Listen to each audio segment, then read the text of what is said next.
is Nicole. Good morning, everyone. My name is Nicole, and I am the occupational therapist with Sturgeon School Division.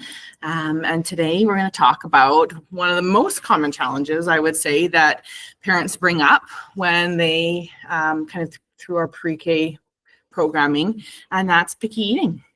So let's take a look at what we're going to discuss today, and hopefully there are a couple tools that you can take back to your dinner table to help you support your family and your children with those picky eating hurdles.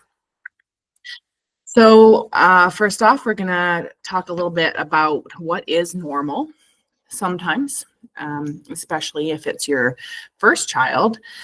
This is one of the first questions that comes to mind. You know, where should I be setting those expectations? What is normal for my child? Is this something that I really need to be worried about? And then the why. Why are we seeing some of these picky eating challenges?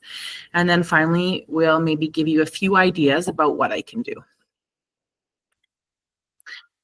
So let's talk first about what is normal. So children develop eating skills and food preferences at a really wide varying rate and to varying degrees all throughout childhood and throughout their entire life.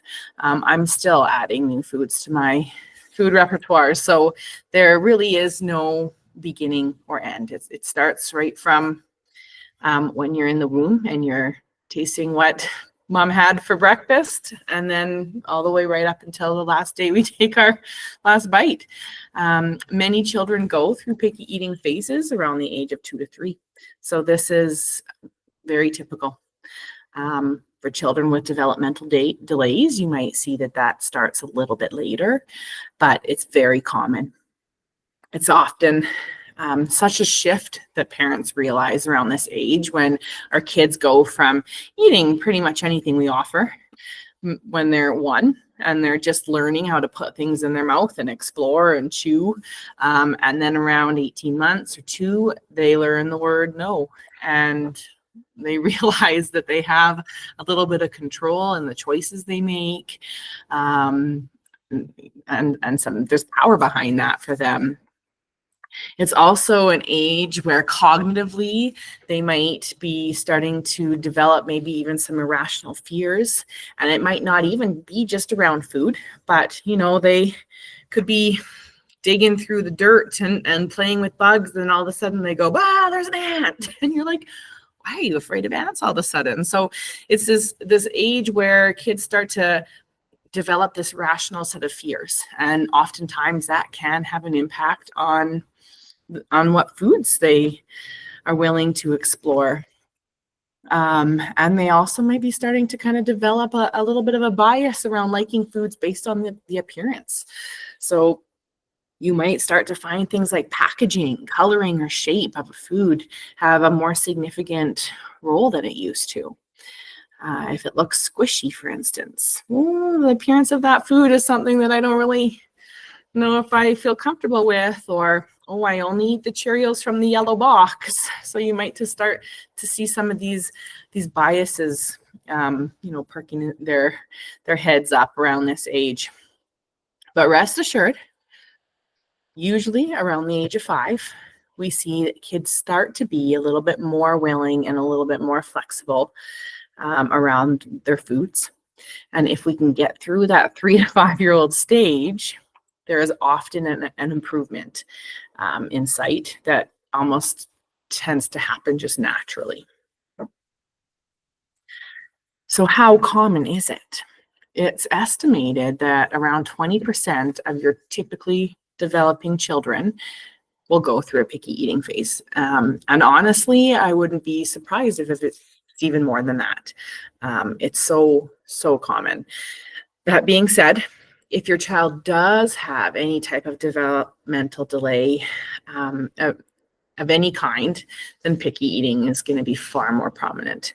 And it was estimated that up to 80% of children with a developmental delay or a medical issue or a learning difficulty will also have an impact on their picky eating.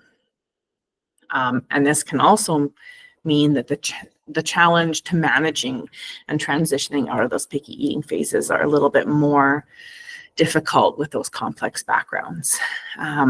It can be as simple as a child struggling with constipation or reflux, or maybe, even though it's when they were born, they had to go undergo some surgeries. Maybe they had heart surgeries. These can all really significantly impact picky eating. And really, the more complex a child's diagnoses are, whether it's physical learning or otherwise, it does seem that oftentimes we see a pretty similar reflection in the tendency towards picky eating. Let's take a quick look at what type of things contribute to those picky eaters. So it is not necessarily just one reason that children tend to lean towards some picky eating challenges. Oftentimes, there's multiple reasons at play. Eating is one of the most complex physical tasks that the human being has to engage in. It's the only human task that requires every one of your organ systems to be online at the same time, from breathing to digestion to elimination. All of your organs are involved in it. Every single muscle of your body is involved with it, right down from your hands, the mouth, your breathing and respiratory muscles, your trunk muscles to support you. It's the only task that requires that simultaneous coordination of all of our sensory systems, all 8 of them. Learning, development, nutrition, and the environment also have to be integrated to make sure that our child is eating correctly. So, it's a really, really complex physiological function that we need to do. So when we look at picky eating, we do a little bit of a dissection and we see how some of these various components might be at play. And one of the very first places we start is with the health. If a child is not feeling well, not even if anyone is not feeling well, it greatly impacts their willingness to eat, engage with food, or even be near food. Even coming to the table when you're feeling sick can be enough to make you go, oh gosh, I got to get out of here. For example, if you had a baby who was experiencing reflux for a good chunk of their infancy, or even to their 2 or 3 year old phases, then they may be associating eating with pain that is associated with reflux. So that often happens, up to 30 minutes after you eat. And they also get that irritated esophagus that can persist for quite some time. If you think about yourself and an instance where maybe you had the stomach bug, and that last food that you ate right before you got sick, like, oh gosh, I need some time before I can even go near that. It can really have a lasting impact on your appetite. So, that take-home message is that how you feel really impacts eating behaviors and appetite. Sometimes when it comes to health, we need to be a little bit of a detective, so we can see what's happening with our kids. Some things to consider, but it is a quick list, but it's not all inclusive. There are so many things to consider, but pain is a big one. It can be as simple as a toothache or something as big as internal complications.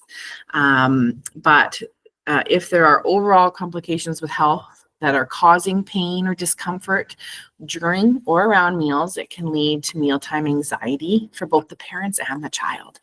And what we know is that anxiety is actually an appetite suppressant. So when our anxiety increases, our willingness to eat will naturally decrease.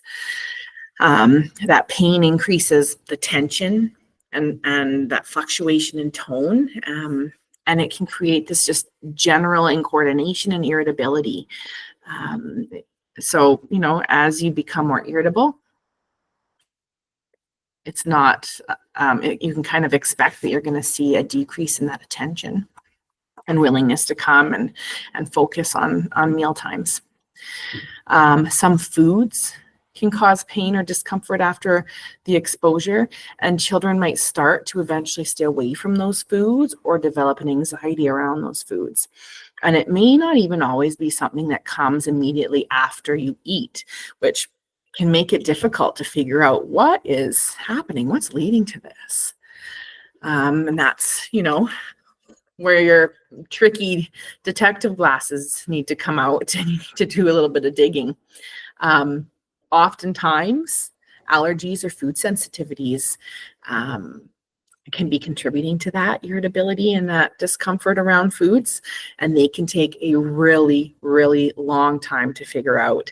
I know personally, I do have a child with celiac disease, and one of the first signs that she was struggling with food sensitivity is that she just had anxieties around food and coming to the table. So, it took us some time to even figure out that it was related to the discomfort in her tummy that came after about 30 minutes after meals. And, over several years, it took, we eventually figured out what that root cause was. But food allergies and sensitivities can mean many trials, many experiences of eliminating certain foods, reintroducing certain foods, blood work, even, biopsies, for instance. So that is definitely something that we see often and should kind of be kept in that back of your mind. Constipation is another really common consideration. It's would be considered normal for a child to consider or to experience constipation at some point. And it's estimated that about as high as 3 out of 5 children can experience constipation. And this can be leading to symptoms of cramping, stomach pain, feeling your tummy kind of gurgle or pain after eating. And truthfully, if you're really backed up, sometimes you're already feeling full. So when your child says, "Oh, well, and I'm full, Mom," they really are likely full. And if they were to eat, there's not really anywhere for that food to go. So if constipation persists for several weeks, then I really do strongly recommend following up with your pediatrician. And like I said, it's something that is so common. So it's something they deal with on a very regular basis. Another big influence on picky eating is that ability to breathe and smell. Anything related to that ear, nose, and throat. It could be like a low-grade ear infection, a nasal infection, asthma, or other kind of lung-related afflictions that can have impacts on the sinuses, as well as the impact on your ability to coordinate that sucking and that swallowing and breathing. A lot of times we forget that our number one priority as a human is not to eat. It's not to eat to survive. Our number one priority is to breathe. So if we can't breathe, eating kind of goes to the back burner. And we also know that smell, if you're congested, that really impacts smell, and smell impacts experience and enjoyment and appetite. And we know how important it is for smell to stimulate that appetite. And, if you're smelling that pie in the oven after a turkey dinner, you go, "Oh gosh, that smells so good. Even though I'm so full, oh man, I can't wait to have a bite of that pie." So it really does motivate us to eat if we have that positive association with smell and meal times.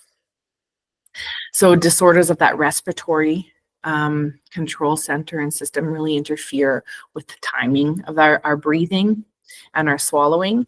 And it can lead to things like respiration issues, choking, aspiration, and so it's something to just be mindful of. Fatigue is also something that we know can subtly creep into our meal times in ways that we don't expect. If our kids are unwell or they had a really bad, a really bad sleep that night, or, they're coming to the tail end of the cold and they're just not getting a whole week of really bad sleeps in a row, then it's really common for them not to feel hungry. If you just have a bad sleeper, it might not even be related to a specific medical condition, but if we have issues with sleep, that's oftentimes connected with picky eating. And that hunger satiety cycle, those natural rhythms of our body are really tightly connected, whether it's eating and sleeping, So this can also be true for children with physical involvements, such as cerebral palsy. If they're struggling with growth and sleep, then fatigue and poor appetite are often, kind of a subsequent consideration. So yeah, medical factors can be really complex. Oftentimes we see a behavioral component that kind of is paired with meal times and covering for those medical complications. You might see a little bit of anxiety, and we might not be able to see right away that this is connected to a health issue. So, I always encourage to kind of take a step back and go, could this be something more than just behavior? Could this be something more than just picky eating? Take a pause, take out your detective lens, and connect with your pediatrician. They're going to be the holder of the story that can help keep all of your different disciplines connected. And so they're a really big kind of a cornerstone member of the team. So first place to start is we want to consider health. Next, skill level. Our success is based on skill level. Are our kids ready for the expectations we put on them? Right from birth, we begin to refine our skills for self-feeding. And that's through all that mouthing of our toys, putting our hands in our mouth, as a parent saying, hey, get that out of your mouth. And we now know that is all really important exploration for our kids to develop their oral motor skills, to move that gag reflex further back into their mouth and to strengthen those muscles for coordination. And over time to allow us to eat more complex foods by ourselves. But we also know that kids develop at their own pace. For example, even in our program, a lot of children have communication delays, and it's not uncommon for that to also be paired with some delays in oral motor coordination. It's worth kind of taking some consideration of what our child's oral motor skill level is, and whether or not we can make some accommodations so that they can be more successful at meal times. That can be starting with how we present the foods. Do they need their foods cut up and presented in smaller or softer foods for longer periods of time than we think? Maybe they're just not ready to chew a piece of steak yet, and they need that, hamburger type of a meat. Maybe they need their meat cut up into smaller pieces rather than, larger cubes. We always want to work towards self-feeding as much as possible. So we want to consider the tools that we use and the presentation of that food so that we can support that goal of independence. Some things that you might want to consider is the utensils. Are they ready for utensils versus finger foods? Using a utensil is our ultimate goal, but it's a lot harder. You're adding an extension to your hand. Those utensils that allow children to hold closer to the bowl of the spoon or the spikes of the fork give them more control than a longer adult-sized utensil. And maybe they need a child-sized utensil for a longer period of time. If they do have issues with their lip closure or their lip strength or tongue strength, making sure that those spoons aren't really deep so that they can get all of that food out of the bowl of that spoon. Do they need certain bowls that suction to the table to give them a little bit of more stability, or that have higher sides so that they can kind of use that to scoop and get food onto their spoons? Do we use a cup, a straw, a sippy cup? What are we using to present liquids? Sippy cups often place that liquid a little bit further in our mouth. And straws are a tool that we ultimately want to work towards because they help develop that lip closure, that lip strength and control. And it helps move the development of our tongue from like that back and forth sucking motion into more of an up and down motion that we use for eating. So, do you give your children opportunities to use open mouth cups or straws, or do we kind of stick to those water bottles or those sippy cups that avoid any spills? Are there ways that we can give them that next step while helping to manage the mess? Take in consideration what kind of tools you're using, and are those tools the appropriate tools to support that skill level for your child? Next, we want to talk about the environment. Mealtime environment is the setting in which your child is eating. And a good mealtime environment is one that really stimulates children to give their best effort during those meal times. This requires taking consideration of all those little smaller environments, such as that physical environment, what their seating looks like, what's kind of physically around them, that sensory environment, as well as considering how your child learns and communicates best in that social environment. So we want to make sure that when or when we're looking at that sensory environment, we want to consider what's your child hearing, what they're seeing, what they're tasting, smelling, touching, feeling. So all of those sensory systems. Maybe your child even needs a little bit of a movement break halfway through that meal, so you can kind of send them to go fill up the water or get you a utensil midway through that break. So you're kind of always being aware of all those different sensory environments. The goal of us as parents is to make sure that the sensory environment is one that allows your child to be engaged during those meal times. And so our attention is drawn towards the meals instead of away from them. And that can be tricky. Encouraging that mindful eating is something that we all have to work on, even as adults, even as parents. We want to be mindful of, and we want to be working towards. An example is that when you sit down to watch a movie and you have that big bag of popcorn, I'm sure I'm not alone when I say I can eat almost the whole bag of popcorn, and then one of two things happen. I look at the bag and I go, where the heck did that popcorn go? Like, how did I eat this all? It's only like the first 15 minutes of the movie. Or on the other end of that, I've also had the situation where I'm like, oh my goodness, I ate this whole bag of popcorn and my stomach feels horrible.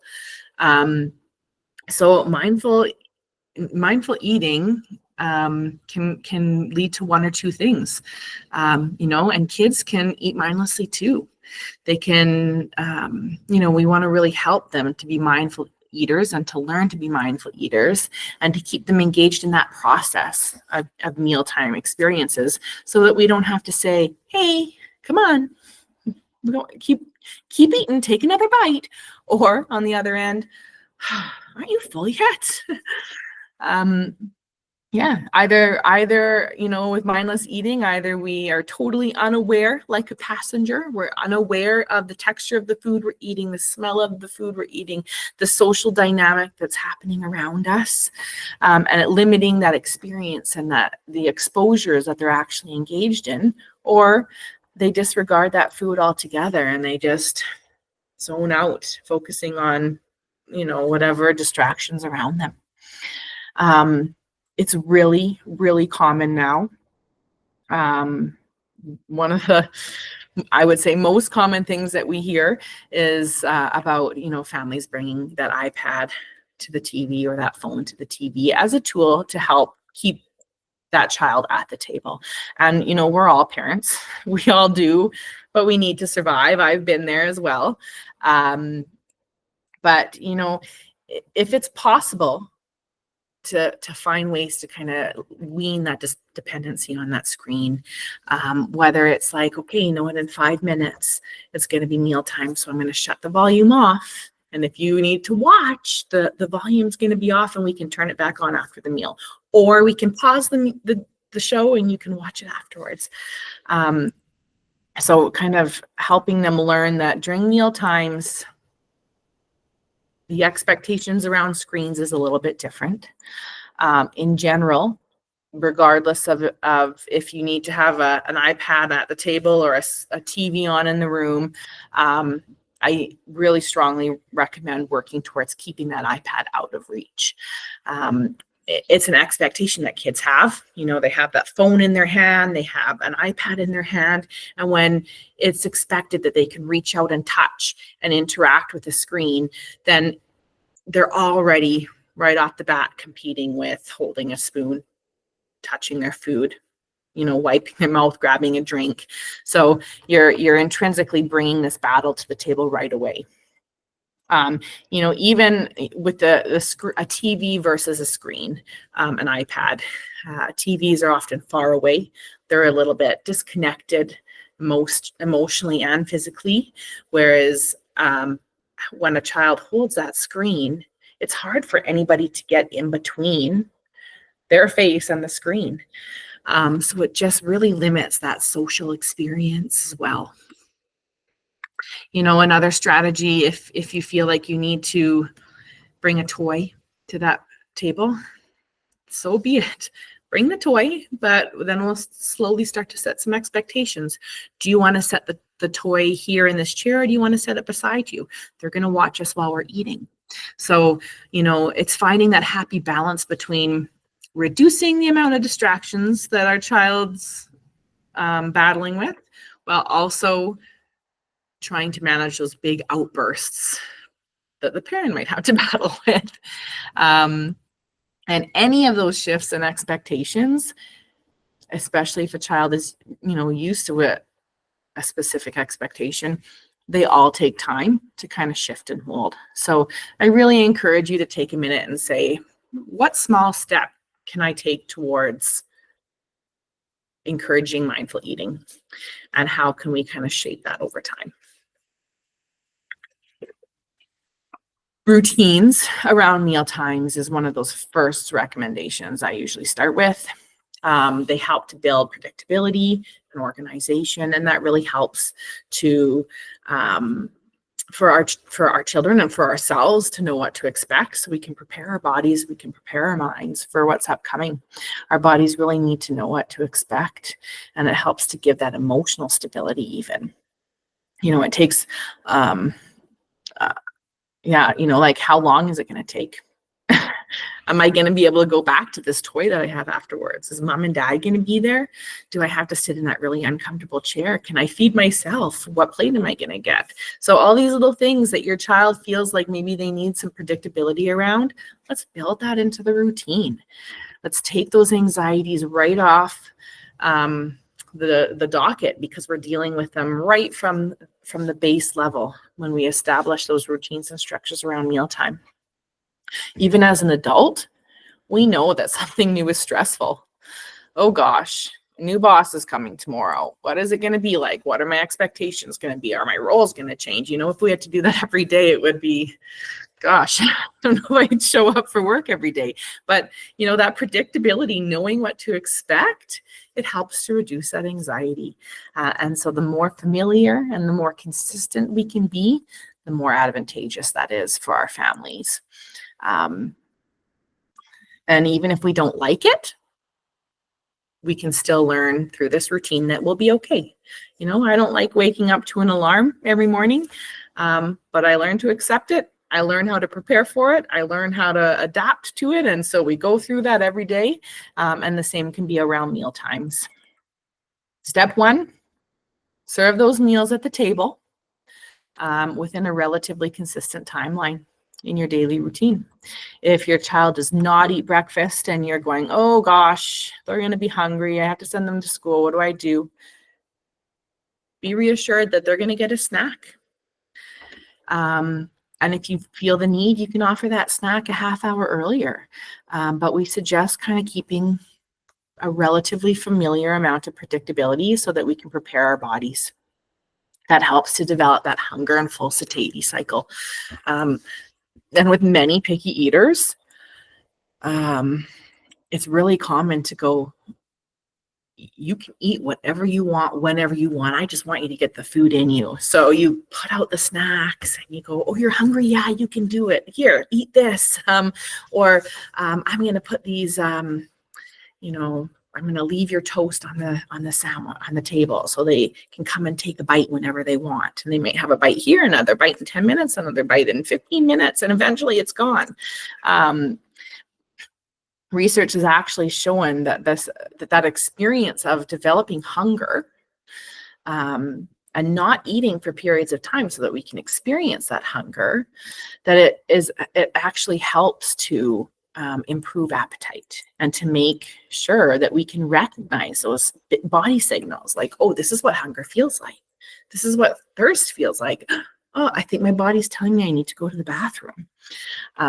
So that's what we call our interoceptive awareness, our ability to read the signals our body is giving us, and so that we can act on that.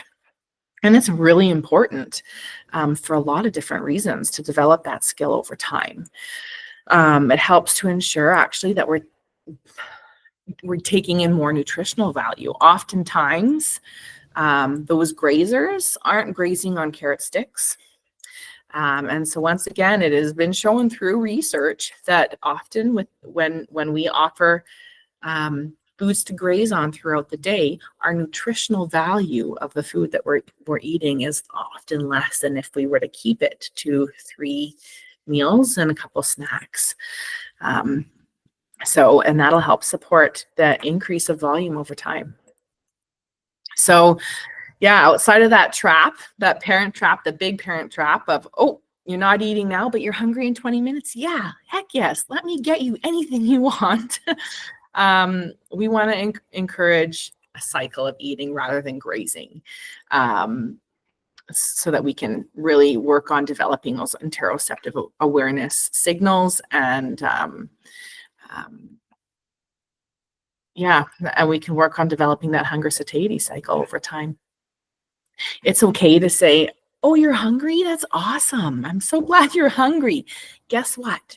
In 15 minutes, it's going to be snack time. Or if that's too much of a time, maybe you say, you know what? That's great. I'm so glad. It's going to be snack time after we walk the dog. And we might say, first walk the dog, and then it'll be snack. So we're just slowly increasing that amount of time that they have to wait before we say, yes, eat. And then eventually we can get them on a little bit of a cycle. And we want to keep those meal times short. We aim to keep meals around 20 to 30 minutes and snacks about 10 to 15 minutes, but it's reasonable to gauge that relative to their age. We know that 3 and 4-year-olds, for example, might not be able to sit for 15 minutes. So keep it realistic. It's also important to know that grazing can also be considered liquids. So giving your child milk or juice is going to fill their tummy. Milk is a protein that it can be really heavy depending on how much you're drinking. And juice has a lot of sweetness and sugar. And sugar is an appetite suppressant. So if you eat a lot of sugar, I mean, I've even done it myself. Supper time comes and you're like, gosh, I'm not hungry. That's because your body just got that punch full of sugar. So we want to make sure that we're offering foods and drinks every hour and a half to 2 hours. That's usually about a reasonable amount of time. In between those meals, we want to offer water. That helps with hydration, helps with constipation, kind of helps to flush out all those toxins. And, interestingly enough, it's not uncommon for picky eaters to also have issues with toilet draining. So, staying hydrated really helps with that awareness of their stomach being hungry and then having to go poop or pee. So, yeah, hydration is a really important consideration as well.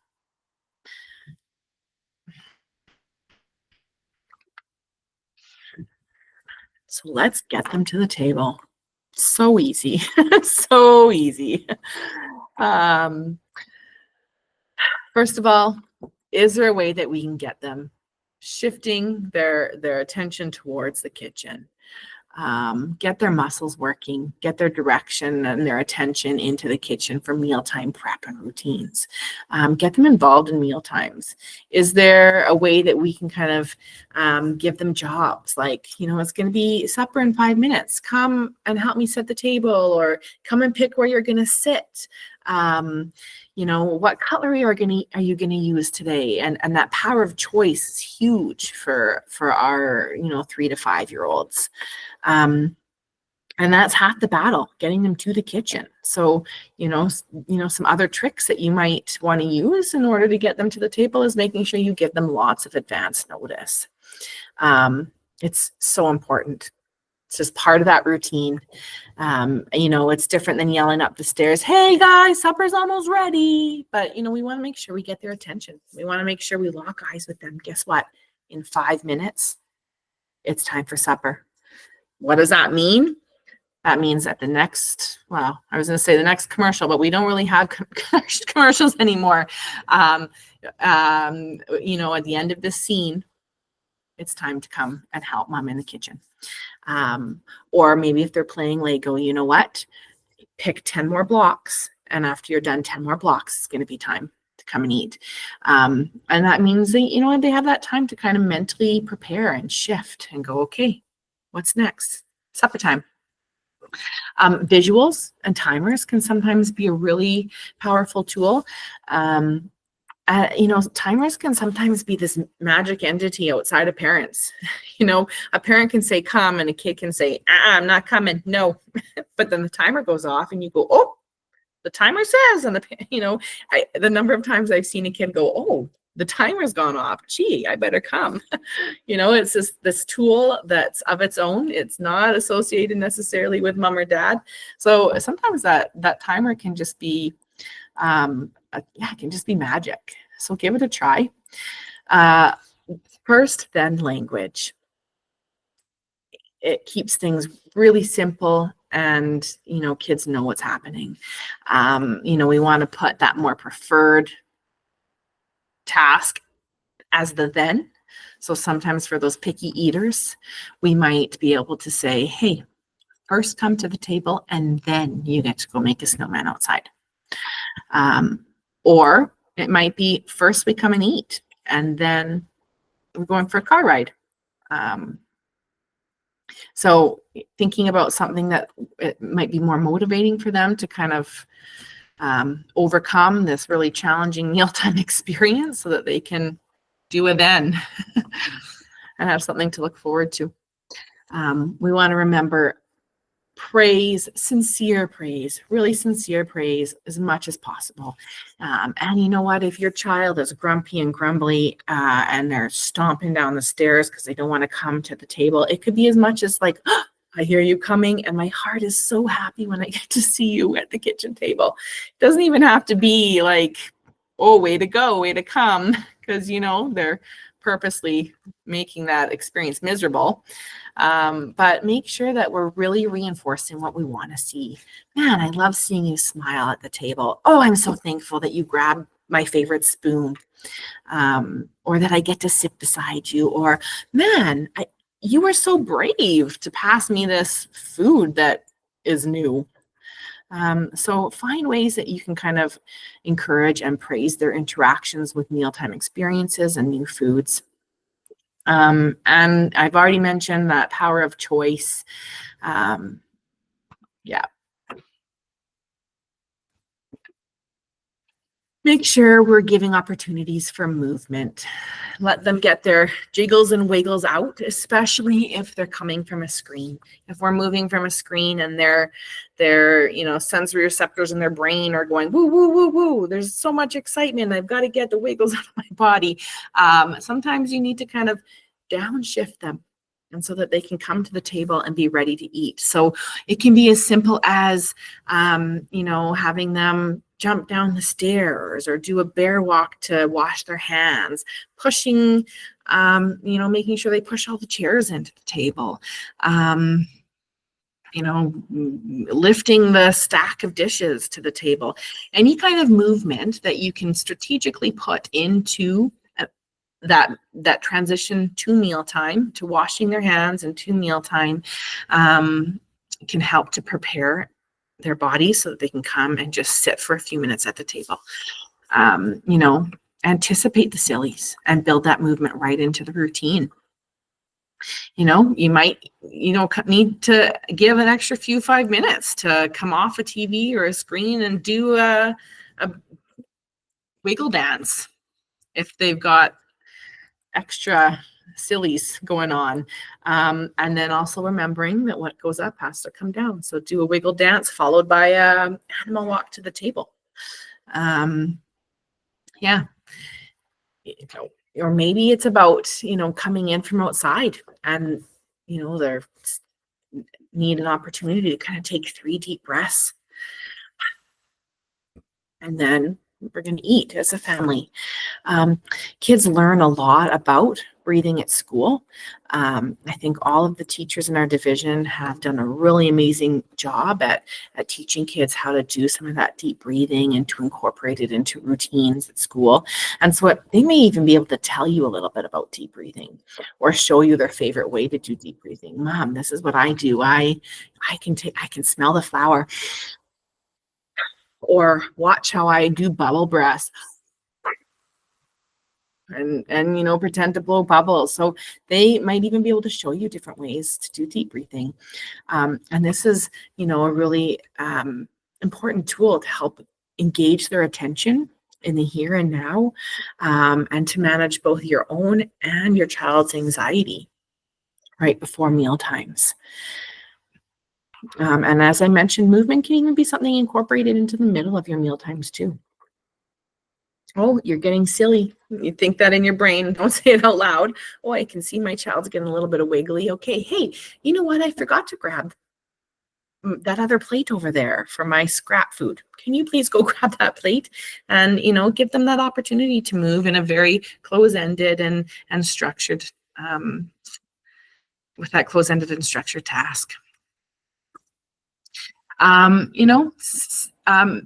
Checking and taking a look at that physical environment for sitting down.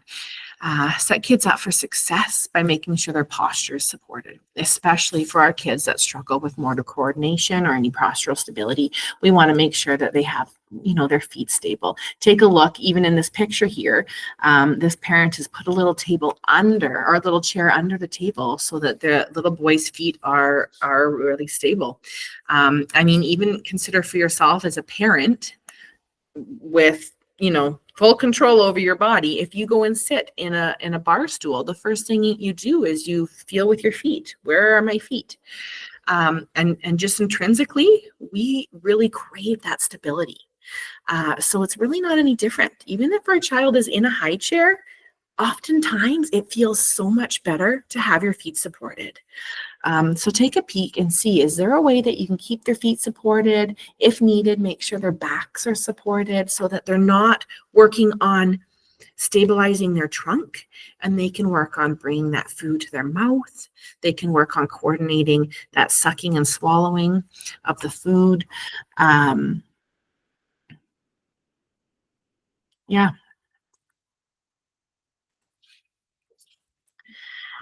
And then how do we keep them seated? We got them there. How do we keep them there? This can be a little bit of a trial and error, and not every answer will work all the time. You know, in general, though, we want to make sure that we're keeping those meal times fun. Not fun as in we're going to the circus, but positive, and calm, and interactive. It's hard as a parent if you're anxious about how much your child's going to eat. And our children, they suck that up. They know, oh, mom's anxious, so I'm anxious too. So first of all, we want to make sure we're keeping it calm, and that we're, setting small expectations off the bat, that we're slowly molding those over time so that we can keep it really achievable. It might be that as as your child gets up, you say, oh, just wait 1 more minute, and then it's time to get up. Or we set the timer for 1 minute, or maybe we shift the attention. Wait, before you get up, tell me about da da da da da. Or we just want to listen to how dad's day was at work. And then, if we can keep them there, that little bit of extra time, then we can kind of grow that over time so that we're aiming for those, 10 to 15 minute snacks and 20 to 30 minute meal times. If your child is used to seeing something that they don't like and then dashing from the table, then it's fair to expect that there's going to be a little bit of pushback when we change those expectations on them. So we want to set those new expectations that are achievable, and so that they can feel successful with it. And then we want to praise that success and slowly over time expand it, build their tolerance so that we can get them to the table, interacting with the food, feeling relaxed and benefiting from those social dynamics that come from meal times. It's not about making them necessarily come back to the table to finish like 3 more bites of food, but it's also about coming to the table knowing that meal times aren't always about food. It's also about, that social component. So it's okay to sit there with the food in front of them. We honor that no. We hear that and we respect that, but we're not pairing that anxiety with leaving the table. If you have picky eaters, we want to really work on making the focus of our meal not about the food. If you're seated with them, and I really strongly recommend that you're, seated with them, then, you're able to face them, make some eye contact, work on those social cues, those emotional cues, and interact. And make the food really about that interaction, more so about the volume that they're eating.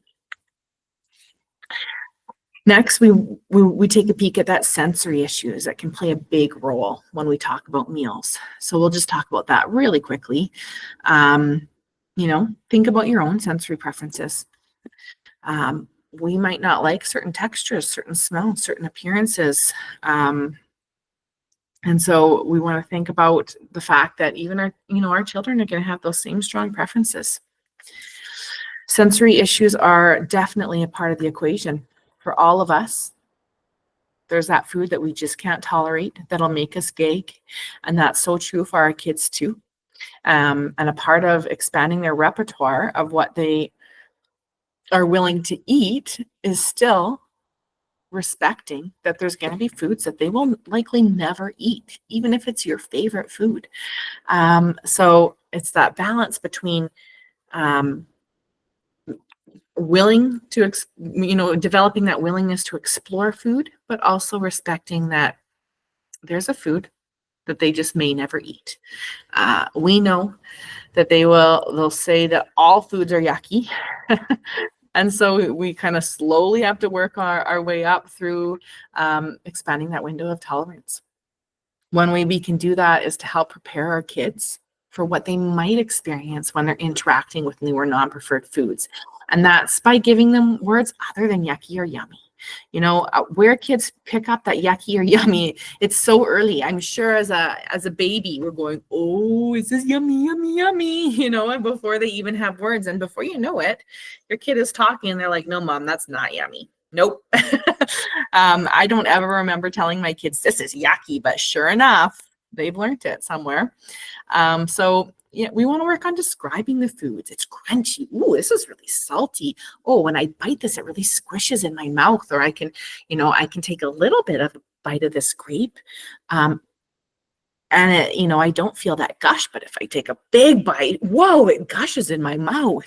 And so it kind of keeps the surprise out of it. And then when they're ready to experience that food themselves, it's not like, gosh, I didn't know that was going to happen. I don't like this tomato. Yuck.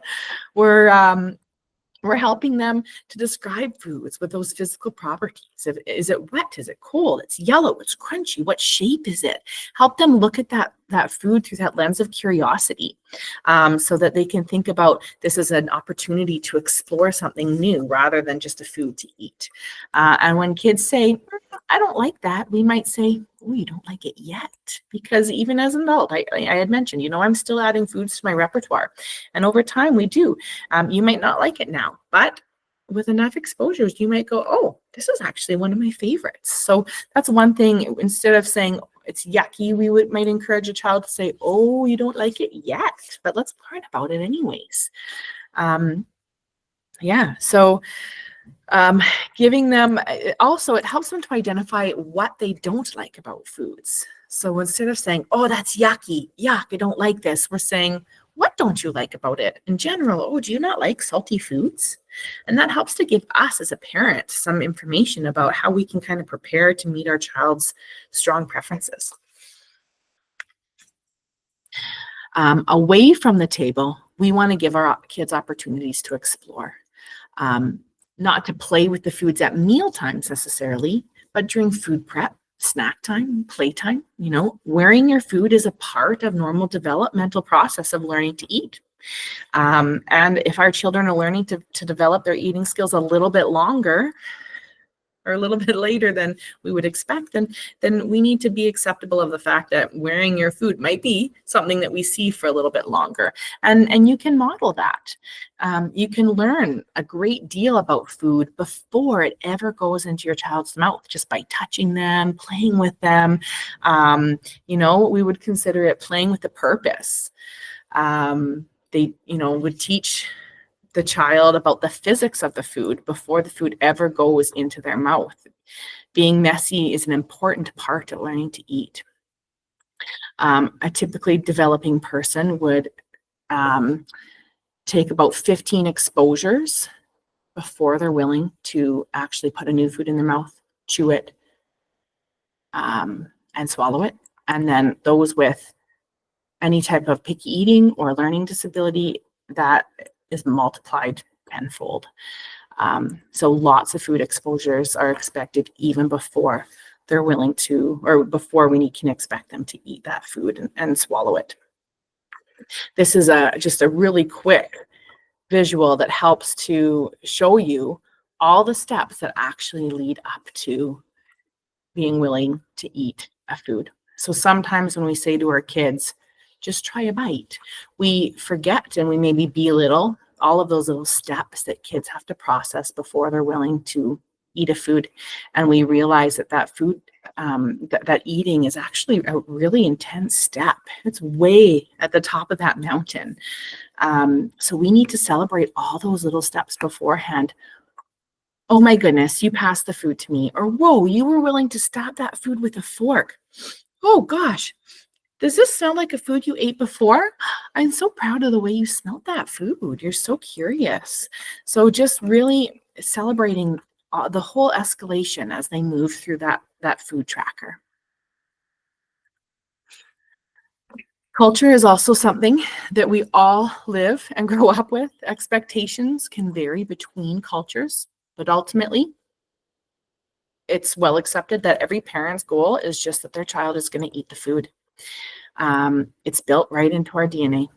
Feeding our child is one of the fundamental things that we need to do. So it's natural for us to have that escalated set of emotions and anxieties around food, especially when we have picky eaters.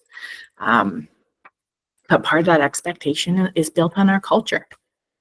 So, can take a minute and kind of think about what rules you grew up with.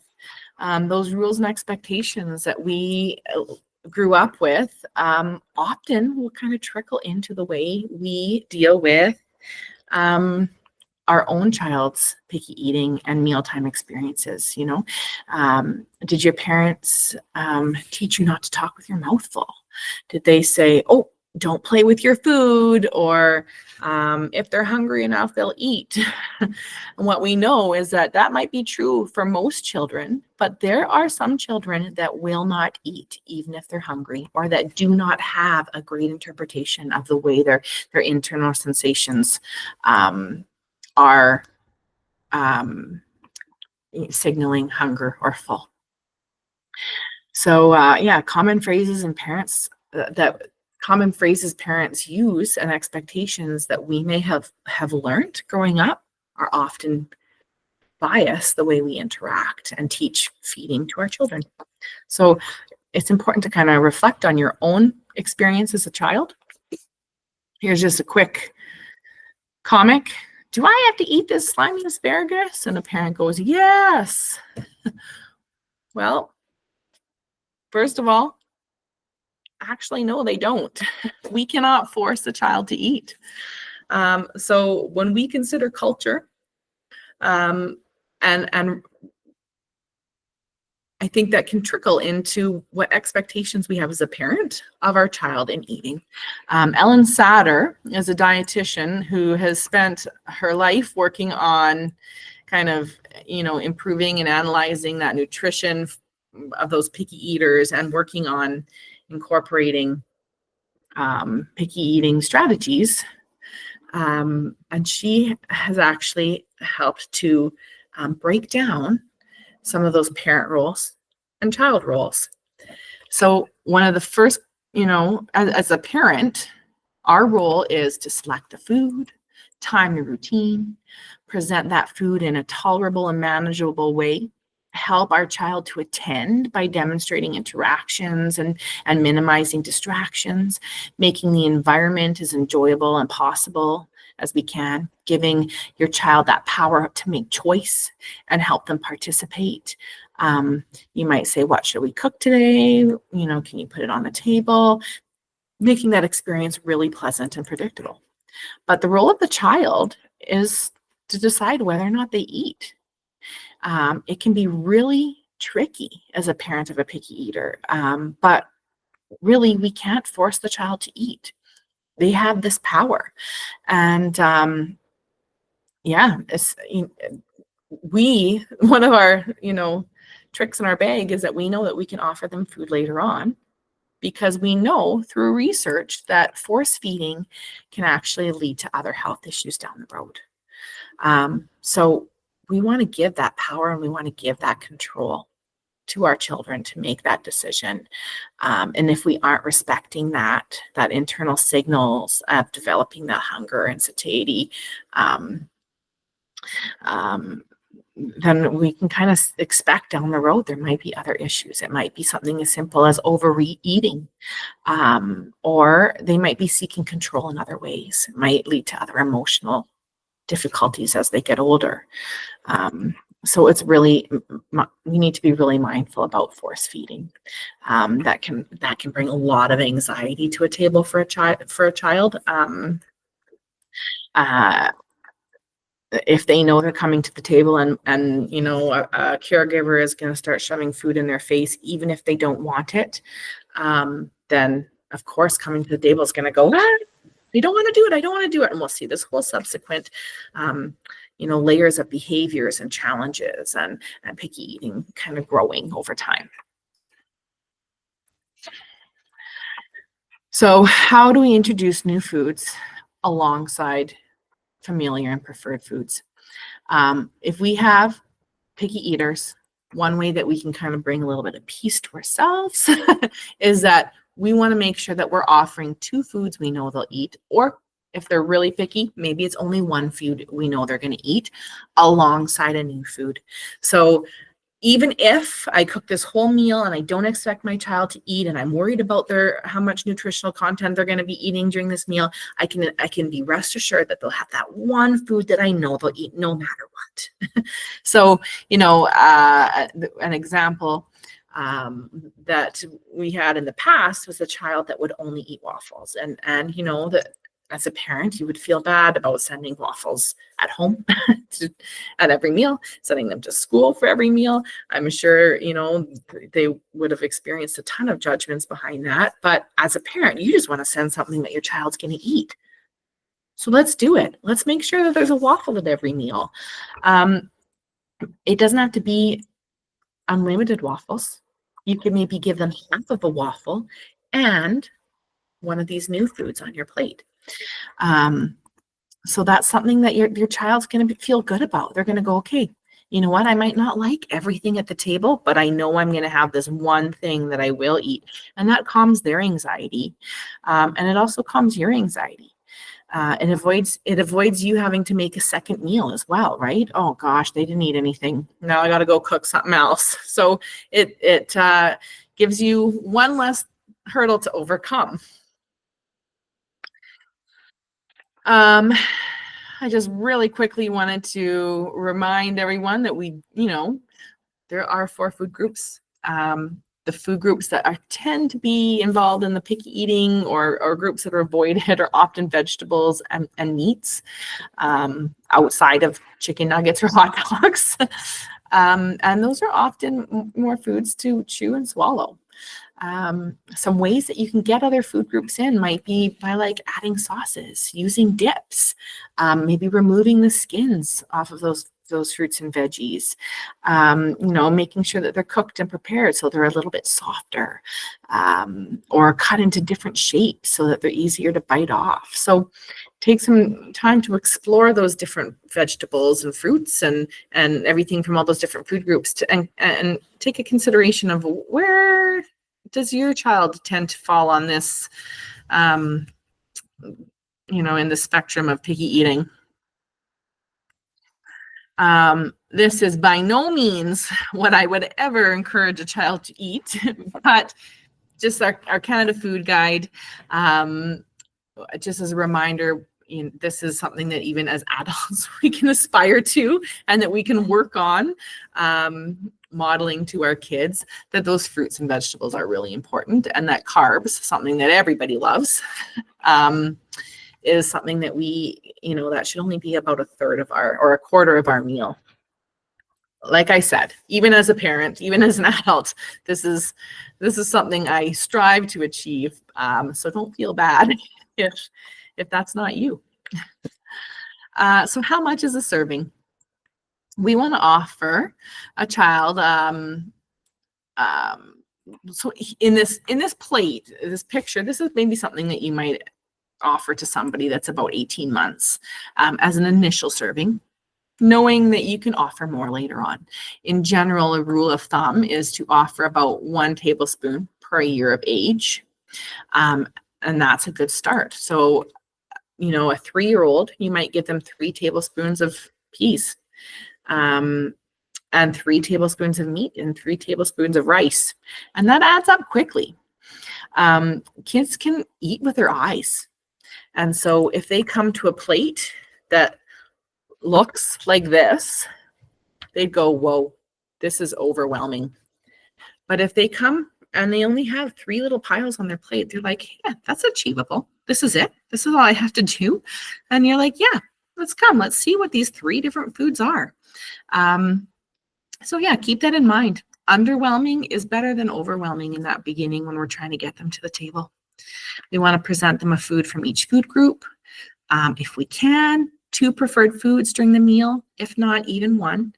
And then making sure that we also have a novel or new food, something that from a family or a culture perspective, we really want to work towards, something that's valuable, whether it's for nutritional reasons, something that you eat every Christmas. Man, I just love for them to eat turkey You might freeze turkey in your freezer so you don't have to cook a turkey every week. But, keep in mind when you're picking that new or non-preferred foods that you want to work towards something that's going to be worth its effort. And also keep in mind that those snacks don't have to be packaged or cookies. They can be, fruits and vegetables, and you could take out some rice and peas, but that you had for supper the night before. We get used to giving them those processed foods that have lots of extra sugars. And then, it's even as an adult, we start to crave those as we get older. So they're often easier to chew and swallow as well. So it's not uncommon for our kids to like those for reasons outside of craving those sugars and carbs. Quick couple tips. We want to make sure that you offer food first and milk and juice at the end of the meals so that we're avoiding filling up with those fluids. And we want to avoid tricking, presenting new foods as a new food. If they're used to just plain old tomato sauce, then we might say, this one's Grandpa's special sauce. And Grandpa might have chunks of carrot in it, so that they're like, whoa, I didn't expect that. Mom, I am not coming to the table next time because last time you gave me this really funny sauce.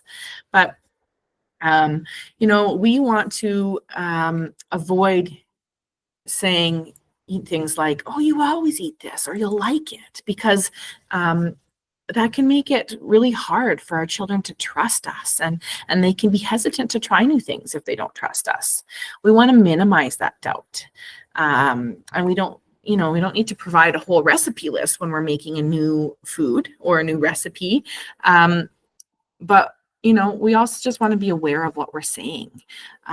Prevent developing that rigidity, but also not saying, oh, this is something you like. When we're making changes, we want to make small changes to familiar foods, whether it's cutting it a different way, making it a different color, making it a different shape, maybe you're making it a different texture, but just changing one thing at a time so that I can kind of get used to, this is a preferred food I like, and and it's been changed just a little bit of time, or just a little bit, but I still like it. So making changes, just noticeable, so that we can stretch that flexibility and encourage a little bit of willingness to explore. And what about dessert? Many parents struggle. What about desserts and sweets? In general, we want to avoid teaching that these treats are of a different level, are something we want to really aim for, and that you can only have at certain times.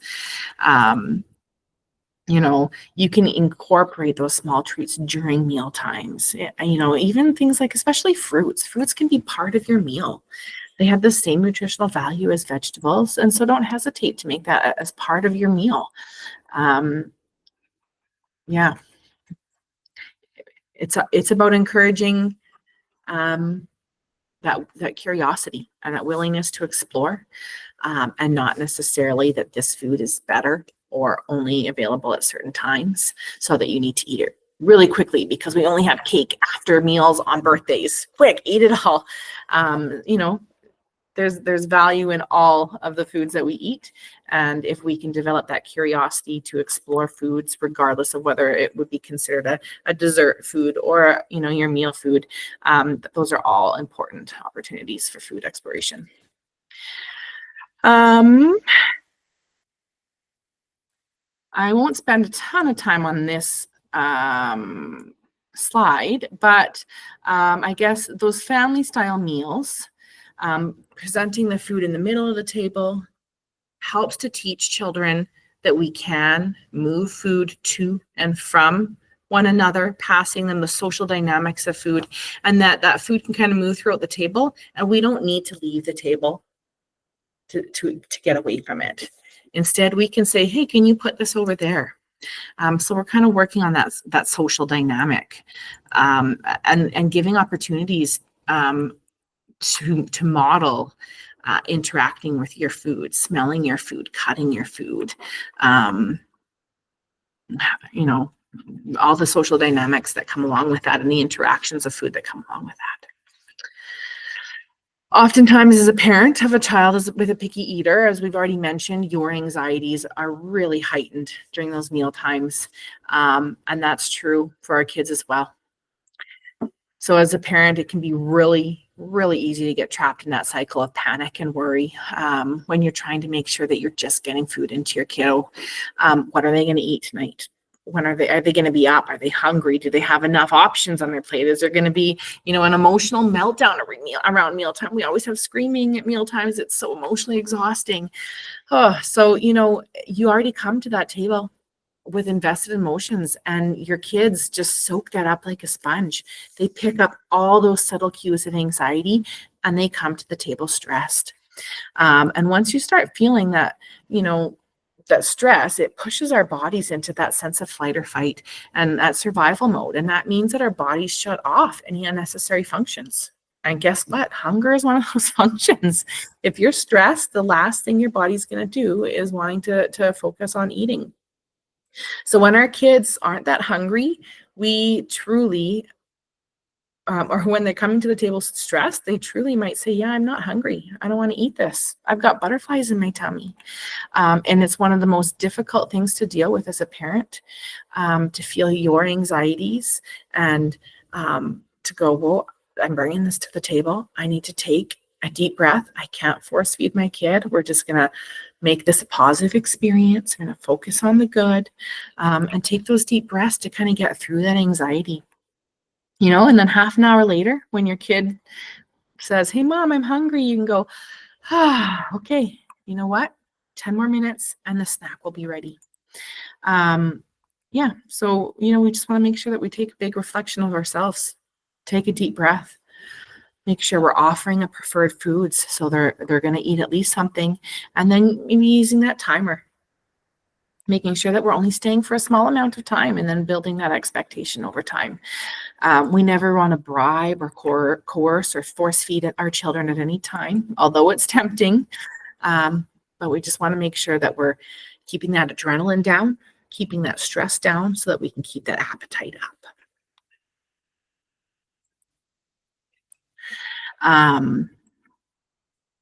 We did kind of mention this already, but we want to keep it positive.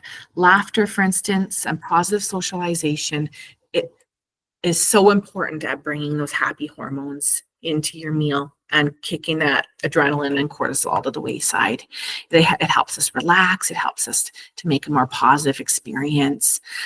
So find ways to make your meal interactive and fun. Not fun as in a circus, but fun as in like, ooh, that was a neat experience.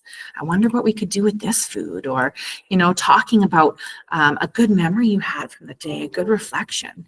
One of those things that our kids crave most is our attention. And if they know that when they come to the table, they're going to be getting our undivided attention, that we've put our phones away, that can be a really powerful draw to our kids. Think about what language you're using. Are you saying, don't do that, sit down, just try a bite? Or can we rephrase that to like, one more minute, or food stays on the table, or you're not ready to try that one yet. How can we rephrase things to be a little bit more positive?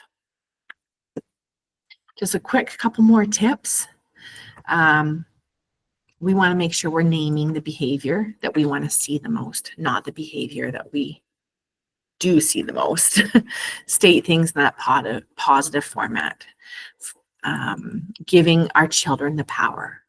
You can put the food on the plate. And would you like 1 scoop or 2 scoops? And making sure that we're praising what we see quietly, because sometimes they don't really like all that attention. But just kind of giving them a wink or a thumbs up might be enough for your child.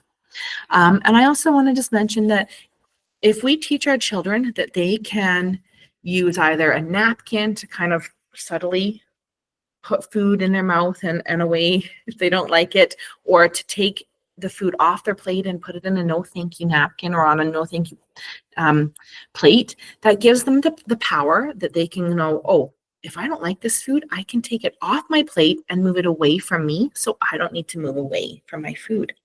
It's a really powerful tool to learn. And it's also kind of a sneaky way that we get that food interaction. The food is on their plate, so they have to touch it in order to move it away from them. So, yeah, it's kind of a sneaky interaction. And then I guess the purpose of this slide here is to just discuss with families who feel that they might need a little bit more support. That, as your school team and as an occupational therapist, we can help you connect with a whole team of people to help support your child in their picky eating journey if needed. So after you take some time to kind of reflect about these things that have been discussed in the presentation today, see if you feel like you need a little bit more support. Do you think there's something else at play? And can we connect to kind of come up with some more strategies that are going to be more specific to you and your child? Please feel to reach out. Please feel free to reach out, whether it's through your teacher or to your occupational therapist or speech language pathologist directly, and we can see how we can support you best. So in summary, we want to make sure we keep those meals positive, keeping our emotions in check, keep meals short, keep meals consistent, and stay calm. Even though this is such a stressful experience, make sure you're staying calm, and that's going to help keep your child calm. And happy eating.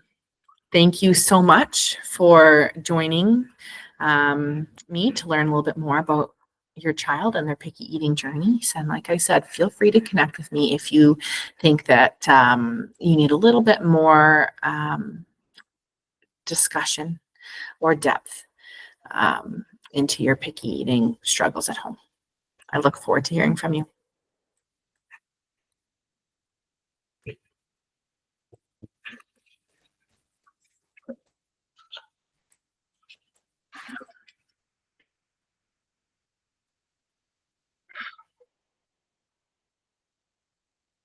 John?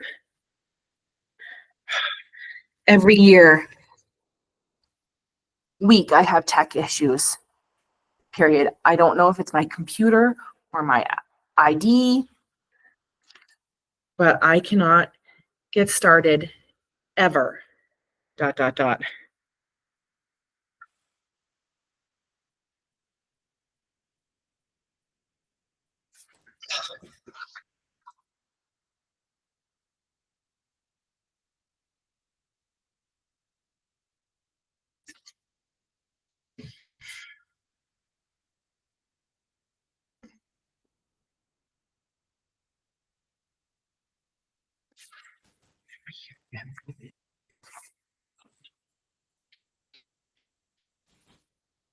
Control 30.